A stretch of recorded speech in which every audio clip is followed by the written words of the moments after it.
my name is Stephanie Kapfunde, and you're listening to the Voice Note Podcast. Hello, everybody. My name is Vera, and you're listening to the Voice Note Podcast. Yeah, it is your partman Lee and Kay from New School. You're now listening to the Voice Note Podcast. Other people depending on me, you're not gonna be fucking with me. Hi Africa, this is Dr. Lalo, and you're listening to the Voice Note Podcast. Welcome to the Voice Note Podcast, The Voice Within, and I am your host, Nigel Yovo, aka Night Vision, aka The Media Mogul, aka I Do The Most. The Voice Note Podcast is an African pop culture podcast based in Bulawayo, Zimbabwe. We're also a hub for podcasts and podcasters. What we do right here on the Voice Note Podcast, we showcase amazing young African movers and shakers, young African people who are doing the best they can to take Africa to the next level. And this week on the Voice Note Podcast, we got such an amazing young African leader who's doing amazing work in the world of mobile storytelling. I'm talking about, let me first introduce this guy, man. This guy is a mobile journalist. He's a Mojo.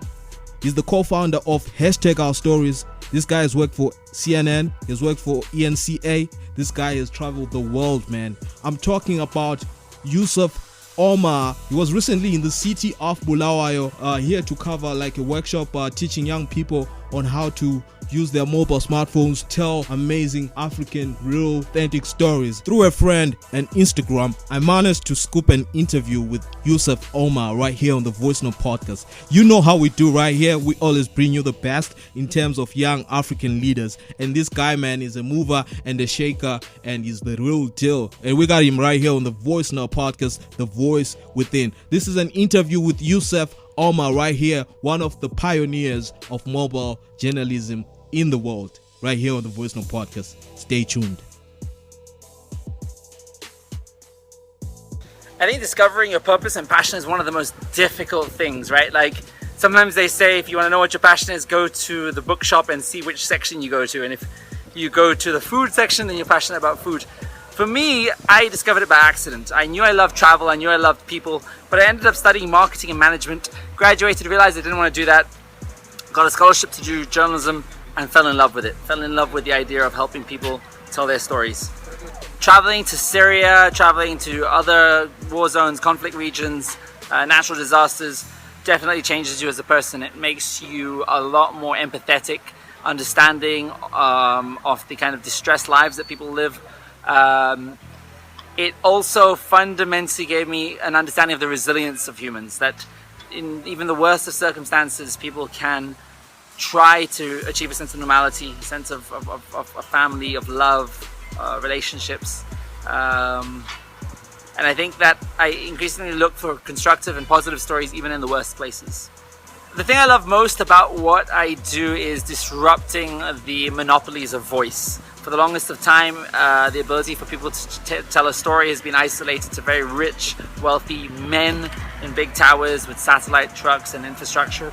And now we can enable anyone, anywhere to tell a story. The woman on the streets of Kenya has a louder voice than she's ever had before thanks to mobile technology. I think it's critical that young Africans tell their stories because there's been such drastic stereotypes around the African continent as being disease-ridden, war-ridden, crime-ridden, poverty-stricken, and yet we have the 7 of the 10 fastest growing economies in the world. We have incredible innovations. We have young Africans that are achieving and thriving and developing technologies that will fundamentally change the world.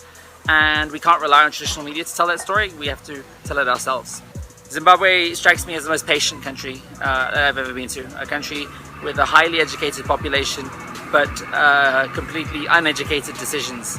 A country where they don't have access to even the most basic human rights, the access to electricity, water, petrol, internet access on a regular basis. And I think that they've shown incredible patience without demonstrating violence to continue to try and live a sense of normality in very tough economic circumstances.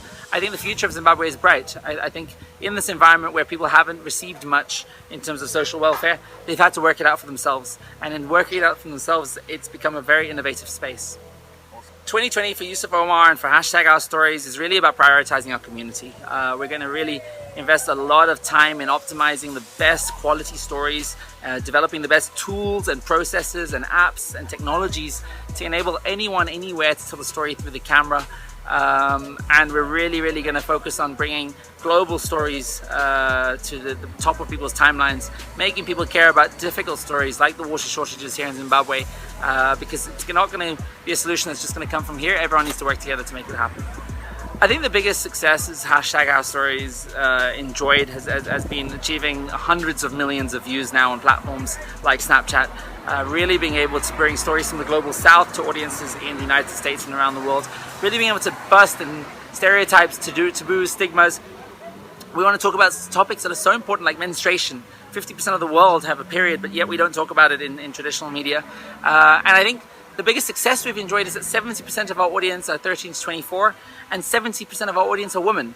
So we're really targeting young women with content that matters to them, and they're the ones that are sharing the stories. Mobile journalism is important, especially in Africa, because it truly democratizes voice. The person on the streets of Kenya today has a louder voice than they've ever had in the history of the world. And with social media platforms, we really are equalized, where the opportunity for you watching to go viral is just as great as the BBC or CNN or Fox News. And that's an incredibly exciting thing, that if you've got a powerful story to tell, no one can stop you going viral. So young people pursuing journalism and who want to tell stories, what are you waiting for? You don't need a degree, you don't need a qualification. This is not like being a lawyer or a doctor. Just start doing it. If you have a mobile phone in your pocket with a camera, you can start telling stories. Most of us do, but yet we're driving that mobile phone in first gear. We have a Ferrari in our pocket. The mobile phone has more computing power than the Apollo missions that took us to the moon. And I think that if you can leverage that power to start telling stories and practicing, you will very soon discover that you will be heard. That was an interview with Yusuf Omar, a mobile journalist. He's a Mojo. He's passionate about mobile journalism and telling stories, real stories, and he's a pioneer in mobile journalism in Africa and the world. I hope you got to learn something from this interview. Like what we do right here on the Voice Note podcast, our main focus is to educate and inform you, the listener, by bringing you amazing African movers and shakers who've got like the game, man, in terms of what they do. And Yusuf is one of those guys killing it, man. He's a mover and he's a shaker. So what you're gonna do right now is check out Yusuf Omar on Instagram. His handle is at Yusuf Omar Essay. You can also check out at #OurStories or #Essay and follow this guy, man. He's got amazing content. I'm sure he's also there on Snapchat. He's also there on TikTok. He's also there on Twitter. He uses the same name. So yeah, check him out. And let's make a movie, man. Thank you for tuning into the Voice Note podcast. What you're gonna do right now, also don't forget to follow the Voice Note podcast, because we are the podcast of the future. Thank you for tuning into the Voice Note podcast. I have been your host, Nigel Njovu, aka Naj Vision, aka the Media Mogul, aka I Do the Most.